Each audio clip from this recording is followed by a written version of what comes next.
반갑습니다. 물리학 레벨 1 1단원 역학의 두 번째 소단원인 에너지입니다. 이번 시간은 그중 두 번째 차시로 위치 에너지와 역학적 에너지에 대해서 공부해 보도록 하겠습니다. 이전 차시에서 우리는 물체가 힘 F를 받는 상태로 같은 방향으로 델타 X 크기의 변이가 생겼다면 물체가 받은 일은 F 델타 X로 계산할 수 있었고, 이것이 곧 물체의 운동 에너지 증가량이 된다는 걸 공부했었습니다. 여기서 물체가 원래 위치까지 다시 되돌아오는 경우, 즉 최종 변위가 0이 되는 상황을 생각해 보겠습니다. 만약에 힘의 작용 방식이 물체의 변이 방향에 따라서 달라지지 않는다면 물체가 제자리로 돌아왔을 때 총 에너지 변화는 반드시 0이 됩니다. 이 말은 물체의 운동과 관계없이 위치에 따라서 운동 에너지를 결정할 수 있다는 말이 되죠. 만약에 힘의 작용 방식이 달라지게 되면 제자리로 왔을 때의 운동 에너지가 처음과 달라지기 때문에 운동 에너지를 위치에 따라 결정할 수 없게 됩니다. 우리가 주목할 거는 물체가 제자리로 왔을 때 에너지 변화가 없는, 즉 운동 에너지가 위치에 따라서 결정되는 상황입니다. 이건 물체가 원래 위치로 돌아왔을 때 힘이 한 일이 0이 되는 상황인 건데요. 이런 방식으로 작용하는 힘을 conservation force, 보존력이라 부릅니다. 즉 지금 작용하고 있는 힘이 보존력이라면 물체의 운동 에너지는 왼쪽에서보다 오른쪽에서 F 델타 X만큼 크다는 것이 결정됩니다. 이 말은 왼쪽 위치에 F 델타 X만큼의 에너지가 잠재되어 있다고 해석할 수도 있습니다. 물론 이 에너지를 숨기는 주체는 여기서의 힘, 보존력이 되겠죠. 우리는 이 잠재된 에너지를 영어로는 potential 에너지라 부르고 우리말로는 위치 에너지라 부릅니다. 우리는 이 에너지가 위치에 관한 함수라는 것에 좀 더 중점을 둔 네이밍을 한 거죠. 그러면 왼쪽 위치보다 오른쪽 위치에서 운동 에너지가 크다는 말을 오른쪽 위치보다 왼쪽 위치에서 위치 에너지가 크다는 말로 바꿀 수 있게 됩니다. 이 상황을 그래프로 해석해 보겠습니다. 오른쪽 방향을 X축으로 잡고 X에 대한 힘 성분 그래프가 운동 구간에서 일정하다면 물체가 델타 X라는 변이 성분이 생기는 동안 물체가 받은 일은 그래프 아래의 넓이, 여기서는 F 델타 X가 됩니다. 이렇게 되면 물체가 오른쪽으로 가는 동안 운동 에너지 그래프가 받은 일만큼 증가하는 형태가 되죠. 힘이 보존력이라는 건 물체가 다시 제자리로 돌아왔을 때 방금 받은 일에 정확히 음수로 일하기 때문에 왼쪽 지점의 운동 에너지는 처음 가지고 있던 운동 에너지가 고정된다는 뜻입니다. 그리고 오른쪽 지점은 왼쪽 지점보다 운동 에너지가 W만큼 큰 지점이 되는 거죠. 따라서 보존력이 하는 일은 위치에 따라서 결정됩니다. 여기서 우리는 위치 에너지 개념을 만들어서 왼쪽 지점의 위치 에너지가 오른쪽에 비해서 F 델타 X만큼 더 많다고 둘 수 있습니다. 위치 에너지를 이렇게 정의하면 힘이 W만큼 일을 해서 운동 에너지가 W만큼 증가한다는 말 대신에 위치 에너지가 W만큼 감소해서 운동 에너지가 W만큼 증가한다고 해석할 수 있게 되죠. 운동 에너지는 물체의 상태를 해석하는 관점이지만 위치 에너지는 물체의 일을 하는 보존력을 다른 방식으로 해석하는 새로운 관점이 됩니다. 물론 이건 힘이 일정하지 않은 경우에도 적용되죠. 힘 변이 그래프에서 아래 면적이 힘이 한 일이 되고 힘이 한 일만큼 운동 에너지가 증가하기 때문에 힘이 위치에 따라서 증가한다면 운동 에너지는 이렇게 순간 기울기가 연속적으로 증가하는 그래프가 그려지게 됩니다. 그러면 위치 에너지는 정확히 운동 에너지가 증가한 만큼 감소하게 그려야겠죠. 결국 위치 에너지라는 건 보존력에 의해서 결정되는 물리량이 됩니다. 다시 살펴보면 힘 변이 그래프에서 그래프 아래의 면적이 운동 에너지 증가량이 되기 때문에 운동 에너지 그래프에서 그래프의 위치에 대한 기울기가 힘이 되죠. 물론 변이 성분인 델타 X는 무한히 작은 경우에도 성립하기 때문에 이것도 미적분 관계가 성립합니다. 그런데 운동 에너지는 물체의 관점이고 우리는 힘의 관점에서 힘과 위치 에너지 사이의 관계를 찾아야 하는데요. 위치 에너지는 운동 에너지 기울기가 뒤집어져 있기 때문에 기울기에 음의 부호를 붙이면 됩니다. 이전 시간에 우리가 에너지를 정의할 때 차이값, 즉 상대값으로 정의했었는데요. 여기서도 마찬가지로 에너지의 공간적 기울기가 힘이라는 물리적 실체이기 때문에 에너지의 절대적인 수치는 의미가 없습니다. 항상 어디보다 얼마나 큰지, 즉 상대값만 의미가 있죠. 이제 물체에 작용하는 힘이 보존력이라면 공간에 펼쳐져 있는 힘 그래프를 이용해서 위치 에너지 그래프를 찾을 수 있어야 하고, 반대로 위치 에너지 그래프를 보고 각 점의 기울기의 음수가 힘 성분이 된다는 것도 찾을 수 있어야 합니다. 직관적으로 접근하면 위치 에너지 그래프가 감소하는 정도가 바로 힘이 되는 겁니다. 그리고 딱 그만큼 운동 에너지가 증가하겠죠. 물체에 힘이 작용해서 변이가 생기면 힘이 일을 하게 되고, 힘이 일한 만큼 운동 에너지가 증가했습니다. 이때 이 힘이 보존력이라면 이 힘에 해당하는 위치 에너지를 정의할 수 있었는데요. 위치 에너지는 이 힘이 일한 만큼 감소하도록 정의했습니다. 그런데 이렇게 되면 정확히 위치 에너지가 감소한 만큼 운동 에너지가 증가하게 되고, 위치 에너지와 운동 에너지의 합이 변하지 않는다는 결론에 도달하게 됩니다. 이렇게 물체의 위치에 관계없이 일정하게 보존되는 물리량인 위치 에너지와 운동 에너지 합을 Mechanical Energy, 역학적 에너지라 부릅니다. 물체에 두 개의 힘이 작용하는 경우를 생각하겠습니다. 각각의 힘은 이만큼씩 일을 할 거고, 두 힘이 한 일의 합은 R자 힘이 한 일로 계산할 수 있습니다. 물체의 운동 에너지는 총 받은 일만큼 바뀌죠. 여기서 두 힘이 모두 보존력이라면 각 힘에 대한 위치 에너지를 정의할 수 있습니다. 그러면 일 에너지 정리식은 이렇게 바뀌죠. 여기서 물체의 역학적 에너지는 물체에 작용하는 두 보존력에 의한 위치 에너지를 전부 합한 것으로 잡아야 합니다. 그래야 역학적 에너지가 보존되죠. 여기서 F1만 보존력이고 F2는 보존력이 아닌 힘, 비보존력이라고 해보겠습니다. 그러면 보존력 F1에 대한 위치 에너지는 정의할 수 있지만 비보존력 F2에 대한 위치 에너지는 정의할 수 없기 때문에 보존력이 한 일에 대해서만 위치 에너지로 변환시킬 수 있습니다. 여기서는 역학적 에너지를 U1까지만 잡아야 하고, 이때 역학적 에너지는 비보존력이 한 일만큼 바뀐다는 결과를 얻을 수 있게 되죠. 비보존력이 있으면 역학적 에너지가 보존되지 않는다는 뜻입니다. 우리가 배운 힘 중에서 중력과 탄성력이 대표적인 보존력이고, 운동마찰력이 대표적인 비보존력입니다. 그리고 정지마찰력이나 수직항력, 장력과 같은 구속력들은 일반적으로 개하는 일이 0이 되기 때문에 에너지 변화에 직접적으로 기여하지 않는 경우가 대부분입니다. 예제를 통해서 하나씩 다뤄보도록 하겠습니다. 먼저 지표면 근처 중력에 의한 위치 에너지를 계산해 보겠습니다. 지표면에서의 중력은 질량이 m인 물체를 연직 아래 방향으로 mg 크기의 힘으로 당기는 힘인데요. 이 힘은 물체의 위치에 관계없이 항상 일정하기 때문에 물체가 어떤 운동을 하든지 같은 위치로 돌아오기만 한다면 중력이 한 일은 0이 됩니다. 즉 중력이 한 일은 위치에 따라서 결정된다는 이야기고, 이건 중력이 보존력이란 뜻입니다. 따라서 중력이 한 일만큼 감소하는 중력에 의한 위치 에너지를 정의할 수가 있겠죠. 따라서 중력 방향의 변이 성분 H가 생기면 위치 에너지는 mgH만큼 낮아진다는 결론을 얻을 수 있게 됩니다. 위치 에너지는 상대값만 의미가 있기 때문에 특정 지점에서의 절대적인 위치 에너지는 없습니다. 그래도 그래프를 한번 그려보기 위해서 위쪽 지점을 원점으로 하고 중력 방향인 아래쪽 방향을 X축 양의 방향으로 잡겠습니다. 그리고 위치 에너지 역시 원점에서 0이라고 잡아볼게요.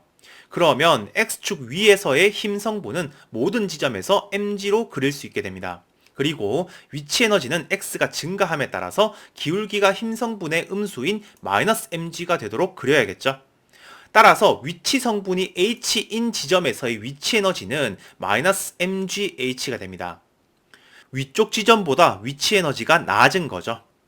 위치 에너지 그래프만 봐도 에너지가 낮아지는 방향인 X축 양의 방향으로 일정한 힘이 작용한다는 걸 직관적으로 확인할 수 있습니다.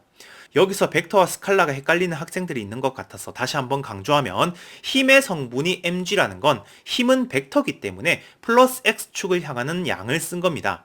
따라서 X축 방향을 위쪽으로 잡게 되면 힘 성분은 -mg로 써야겠죠. 그러면 위치 에너지에서의 기울기는 힘 성분의 음수기 때문에 mg가 되어야 하고요.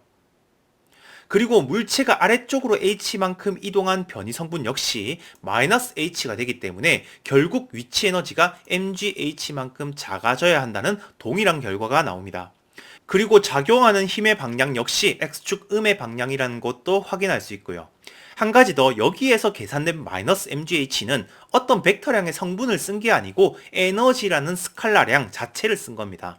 따라서 이건 방향을 의미하는 게 아니고 그냥 0보다 작은 양이라는 뜻입니다. 여기서 이 음수가 싫으면 아래 지점의 위치 에너지를 0으로 만들어도 됩니다. 그러면 위쪽 지점에서의 위치 에너지가 mgh가 되어야겠죠. 위치 에너지의 절대적인 양은 바뀔 수 있습니다. 왜냐면 여기서 물리적 실체는 위쪽의 위치 에너지가 아래쪽보다 mgh만큼 크다는 사실일 뿐이기 때문이죠. 여기서 물체가 위에 있을 때 정지하고 있었다고 해보겠습니다. 그러면 현재 좌표에서 x가 h인 지점에서 운동 에너지가 0이 됩니다. 이 물체에 작용하고 있는 힘이 중력뿐이고 물체의 운동 에너지는 중력이 하는 일만큼 바뀌기 때문에 중력에 의한 위치 에너지와 운동 에너지의 합인 역학적 에너지가 보존되는 상황입니다. 따라서 물체는 위치에 관계없이 역학적 에너지가 mgh로 일정하고 물체의 운동 에너지는 역학적 에너지에서 위치 에너지를 뺀 만큼이라는 걸 알 수 있습니다. 따라서 아래 위치에서의 운동 에너지는 mgh가 되고 이런 운동 에너지를 만드는 물체의 속력이 루트 EGH라는 것도 계산할 수 있죠. 이 결과는 등가속도 운동으로 계산했을 때와 완전히 같습니다. 대신 시간에 대한 정보 없이 공간에 펼쳐진 힘의 형태를 에너지로 해석해서 계산한 거죠.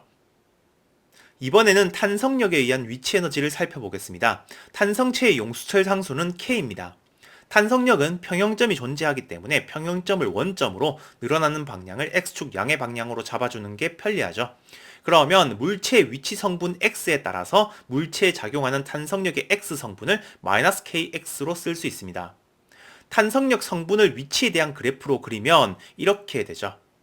탄성력은 위치에 따라서 일정한 힘은 아니지만 작용하는 힘이 공간에서 변하지 않고 고정되어 있기 때문에 역시 같은 위치로 왔을 때 탄성력이 한 일은 0이 됩니다. 즉 탄성력 역시 보존력인 거죠. 그러면 탄성력이 한 일만큼 감소하는 탄성력에 의한 위치 에너지를 정의할 수 있는데요. 탄성력이 한 일은 위치 성분 x에서 -2분의 1 kx 제곱이기 때문에 평형점에서의 위치 에너지를 0으로 두면 위치 에너지는 2분의 1 kx 제곱이 됩니다. 이 그래프의 각 지점에서의 기울기의 음수가 바로 힘 성분이 되는 거죠. 평형점에서 멀어질수록 평형점을 향해서 강한 힘이 작용한다는 것을 위치 에너지 그래프로 직관적으로 느낄 수 있어야 합니다. 이제 최대로 늘어난 길이를 라지 A로 잡고 물체의 위치에 따른 운동 에너지를 계산해 보겠습니다. 물체는 최대 변형 지점에서 정지하기 때문에 이 지점에서의 운동 에너지는 0이고 역학적 에너지는 2분의 1 ka 제곱이 됩니다. 물체에 작용하는 힘은 탄성력 뿐이기 때문에 여기서도 역학적 에너지는 보존되고 모든 곳에서의 운동 에너지를 역학적 에너지에서 위치 에너지를 빼서 얻을 수 있습니다. 우리가 분석한 과정을 다시 정리해보면 물체에 작용하는 유일한 힘인 탄성력이 보존력이기 때문에 탄성력에 의한 위치 에너지를 정의할 수 있었고 이 위치 에너지와 물체의 운동 에너지의 합인 역학적 에너지가 보존됩니다. 이 사실을 이용하면 임의의 위치 x 지점에서 운동 에너지를 완전히 계산할 수 있죠. 그러면 이전 시간에 계산했던 것처럼 물체의 최대 운동 에너지는 평형점에서 나타난다는 사실을 다시 확인할 수 있고 이 운동 에너지를 만드는 최대 속력 역시 평형점에서 가진다는 것도 알 수 있습니다. 에너지 분석은 언젠지는 모르겠으나 어디서 어떤 속력을 가지게 될지를 계산하는 겁니다. 이번에는 수평면에서 미끄러지는 물체에 작용하는 운동마찰력이 하는 일을 생각해 보겠습니다. 운동마찰력은 접촉면에서 미끄러지는 것을 방해하는 힘이기 때문에 물체가 오른쪽으로 운동하고 있다면 운동마찰력은 접촉면에서 왼쪽 방향으로 작용하게 되죠. 물론 마찰력이 작동하기 위해서는 수직항력이 있어야 하기 때문에 여기에 중력과 수직항력도 그려야 하는데요. 수평 이동에 대한 이야기만 할 거라서 일을 하지 않는 두 힘은 잠시 빼겠습니다. 괜히 복잡하니까요. 그러면 물체가 델타 X만큼의 수평 방향의 변이 성분이 생겼을 때 운동 마찰력이 한 일은 -F 델타 X가 되겠죠. 그런데 사실 이 결과는 물체가 한쪽 방향으로만 운동했을 때의 결과입니다. 만약에 물체가 오른쪽으로 더 많이 갔다가 되돌아온다면 결과적으로 변이는 똑같지만 마찰력이 하는 일은 달라지게 됩니다. 물체가 같은 위치에 있다고 하더라도 물체의 운동 방향에 따라서 마찰력의 작용 방향이 달라지기 때문이죠. 추가로 왕복하게 되는 부분의 길이를 L로 두면 총 이동거리 2L 플러스 델타 X를 이동하는 동안 마찰력은 계속 음의 일을 하기 때문에 마찰력이 한 일은 이렇게 쓸 수 있습니다. 즉 마찰력은 물체가 미끄러지는 모든 순간에 음의 일을 하기 때문에 원래 위치로 돌아왔을 때 마찰력이 한 일은 0이 될 수 없습니다. 비보존력인 거죠. 따라서 마찰력이 작용하는 물체는 운동 에너지를 위치에 따라서 결정할 수 없게 됩니다. 즉 마찰력은 위치 에너지를 정의할 수 없는 힘이죠. 그리고 마찰력이 하는 일이 항상 음수라는 이야기는 물체의 움직임이 있을 때 물체의 운동 에너지를 줄인다는 뜻이기도 합니다. 또는 마찰력 외의 다른 보존력이 있다고 할 때 역학적 에너지를 줄인다고 해석할 수도 있죠. 이제 이전 시간에 분석했던 절벽에서 운동하다가 마찰력에 의해서 거리 L만큼 움직이면서 멈추는 상황을 다시 보겠습니다.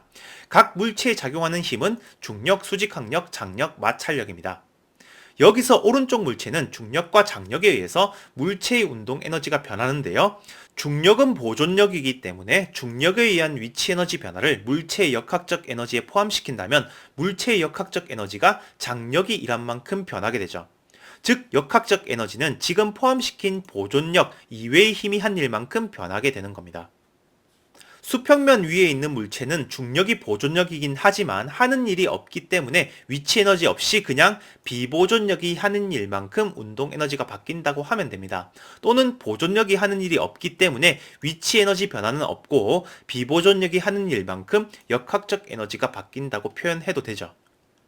두 물체 전체 개의 입장에서 장력이 한 일은 서로 상쇄되기 때문에 개의 운동 에너지는 중력이 한 일과 마찰력이 한 일에 의해서 바뀌게 됩니다. 그리고 중력이 한 일은 위치 에너지로 바꿔서 개의 역학적 에너지에 넣을 수 있기 때문에 개의 역학적 에너지는 마찰력이 한 일만큼 감소한다는 걸 알 수 있습니다. 따라서 역학적 에너지의 변화량은 보존력 이외의 힘이 한 일만큼 바뀌게 된다는 걸 꼭 기억해야 합니다. 여기서 장력이나 수직학력과 같은 구속력은 개의 일을 하지 않기 때문에 역학적 에너지를 변화시키지 않았습니다. 경우에 따라서는 일을 하는 상황도 만들 수 있기 때문에 항상 힘을 그려서 분석하는 습관을 들여야겠죠. 이번에는 용수철 상수가 K인 용수철에 질량이 M인 물체를 천정에 달아놓은 상황으로 연습해 보겠습니다. 이 순간 용수철이 늘어나지 않은 상태로 물체가 정지했다고 두겠습니다. 그러면 이 순간 물체에 작용하는 힘은 중력밖에 없기 때문에 물체는 아래쪽으로 가속되기 시작할 겁니다. 그런데 물체가 거리 x만큼 낙하하게 되면 kx 크기의 탄성력이 위쪽으로 작용하기 때문에 속력이 계속 증가하지는 않을 겁니다. 그래도 탄성력이 중력과 크기가 같아질 때까지는 속력이 계속 증가하겠죠. 탄성력의 크기가 중력의 크기와 같아질 때까지 용수철이 늘어난 길이를 라지 A라고 하면 이 길이는 간단히 구해볼 수 있습니다. 이 위치에 도달했을 때 물체의 속력을 구하려면 두 힘이 한 일을 구해봐야 하는데요. 중력은 mgA만큼의 일을 하고 탄성력은 마이너스 2분의 1 ka 제곱만큼의 일을 하죠. 따라서 물체가 받은 일은 이렇게 쓸 수 있습니다. 처음 순간에 물체의 운동 에너지가 0이기 때문에 이 지점에서의 운동 에너지는 2k분의 m제곱 g제곱이라는 걸 계산할 수 있습니다. 여기서 물체가 더 밑으로 내려가면 탄성력이 중력보다 크기가 커지기 때문에 물체의 속력이 감소하게 될 건데요. 최대로 늘어날 수 있는 길이 L을 구해보겠습니다. 물체가 길이 L만큼 이동하는 동안 중력이 한 일은 mgl이 되고 탄성력이 한 일은 마이너스 2분의 1 kl 제곱이 됩니다. 물체가 받은 일은 이것들의 합이 되죠. 이 길이가 용수철이 최대로 늘어난 길이가 되려면 이 순간 물체는 정지해야 합니다. 즉 여기서의 운동 에너지는 0이 되어야 하는 거죠. 따라서 이 구간 전체에서 물체가 받은 일은 0이 되어야 하기 때문에 이걸 만족하는 길이 L 값을 구할 수 있게 됩니다. 여기서 0이라는 해가 나온 거는 수학적으로 일의 양이 0이 되는 모든 위치를 구했기 때문이죠. 우리가 알고 싶었던 길이는 K분의 2mg가 됩니다. 이건 앞에서 구했던 라지 A 값의 2배죠. 일반적으로는 용수철이 늘어난 길이를 x로 놓고 계산하면 됩니다. 이때까지 중력이 한 일과 탄성력이 한 일을 합하면 물체의 운동 에너지 변화를 일반적인 위치 성분 x에 관해서 표현할 수 있죠. 이렇게 에너지가 위치 x에 의해서 결정되는 이유는 중력과 탄성력이 위치에 따라서 결정되는 보존력이기 때문이죠. 따라서 운동 에너지를 구할 때 각 힘이 한 일로 계산해도 되지만 물체에는 보존력만 작용하고 있기 때문에 물체가 X만큼 내려왔을 때 각 보존력에 의한 위치 에너지 변화를 계산할 수 있고 이 위치 에너지까지 포함한 역학적 에너지가 보존된다는 식으로 구할 수도 있습니다. 어차피 같은 계산이죠. 위치 X에 따른 위치 에너지를 그래프로 그려보겠습니다. 탄성력에 의한 위치 에너지는 2분의 1 kx 제곱이고 중력에 의한 위치 에너지는 마이너스 mgx입니다. 그러면 두 힘에 의한 전체 위치 에너지는 평형점이 이동한 그래프가 되는데요. 새로운 평형점은 k분의 mg가 되는 지점, 즉 탄성력과 중력이 평형을 이루는 지점이 됩니다. 이 지점이 바로 아까 계산했던 라지 A 지점이죠. 원점에서의 운동 에너지가 0이었고 여기에서의 위치 에너지도 0으로 잡았기 때문에 보존력만 작용하는 상황에서 역학적 에너지는 모든 지점에서 0으로 보존됩니다. 따라서 위치에 따른 운동 에너지는 이렇게 결정되죠. 그러면 운동 에너지의 최대값은 라지 A 지점에서 이런 값을 가진다는 것도 계산할 수 있고 이 물체가 가질 수 있는 최대 속력도 구할 수 있습니다. 즉 물체가 느끼는 알짜 힘은 공간적으로 이런 식으로 형성되어 있기 때문에 여기서의 중력은 용수철의 평형점만 이동시킨 효과를 주게 되는 겁니다. 정리하겠습니다. 이번 시간에는 물체가 원래 위치로 돌아왔을 때 물체의 한 일이 0인 힘을 보존력이라 불렀습니다. 이렇게 되면 물체의 운동 에너지 변화가 위치에 관한 함수로 정해지기 때문에 이 차이만큼의 잠재 에너지인 위치 에너지를 정의할 수 있었죠. 위치 에너지 그림에서 특정 지점의 순간 기울기의 음수가 해당 지점에서의 힘 성분이 되었습니다. 대표적인 보존력이 지표면 근처의 중력인데요. 높이가 h만큼 높아지는 경우에 중력이 정확히 마이너스 mgh만큼 일하기 때문에 mgh만큼의 중력에 의한 위치 에너지가 증가한다고 정의할 수 있었습니다. 또 알고 있어야 할 보존력이 탄성력이죠. 탄성력은 보통 평형점을 원점으로 두기도 하고 위치 에너지의 기준으로 두기도 했습니다. 평형점에서 x만큼 변형되었을 때 탄성력은 마이너스 2분의 1 kx 제곱만큼 일하기 때문에 탄성력에 의한 위치 에너지가 2분의 1 kx 제곱만큼 증가한다고 정의할 수 있습니다. 레벨 1에서 배우는 힘 중에서 보존력은 전기 단원에서 배울 정전기력을 포함해서 이 정도만 알고 있으면 됩니다. 대표적인 비보존력은 운동마찰력이고 수직항력이나 정지마찰력, 장력과 같은 구속력이 일하게 되는 경우는 더 높은 레벨에서 다룰게요. 결국 운동 에너지와 위치 에너지 합을 역학적 에너지로 정의하면 보존력이 한 일은 이미 역학적 에너지에 포함된 상태이기 때문에 보존력 이외의 힘이 한 일만큼 변화하는 에너지가 되는 겁니다. 결국 에너지 관점은 새로운 운동 법칙이 아니고 뉴턴 역학을 해석하는 또 다른 관점인 겁니다. 힘을 받는 물체 운동을 시간에 따라서 분석하는 대신에 공간적인 운동 경로에 따라서 물체에 작용하는 힘의 의미를 에너지라는 또 다른 보존량으로 분석하는 과정인 거죠. 레벨 1에서는 이 정도 예제로 간단한 계산 연습을 하면 되고 레벨이 높아지면서 수학을 공부하다 보면 에너지 분석이 가지는 기하학적 아름다움을 느끼게 될 겁니다. 오늘은 여기까지 공부하겠습니다. 감사합니다.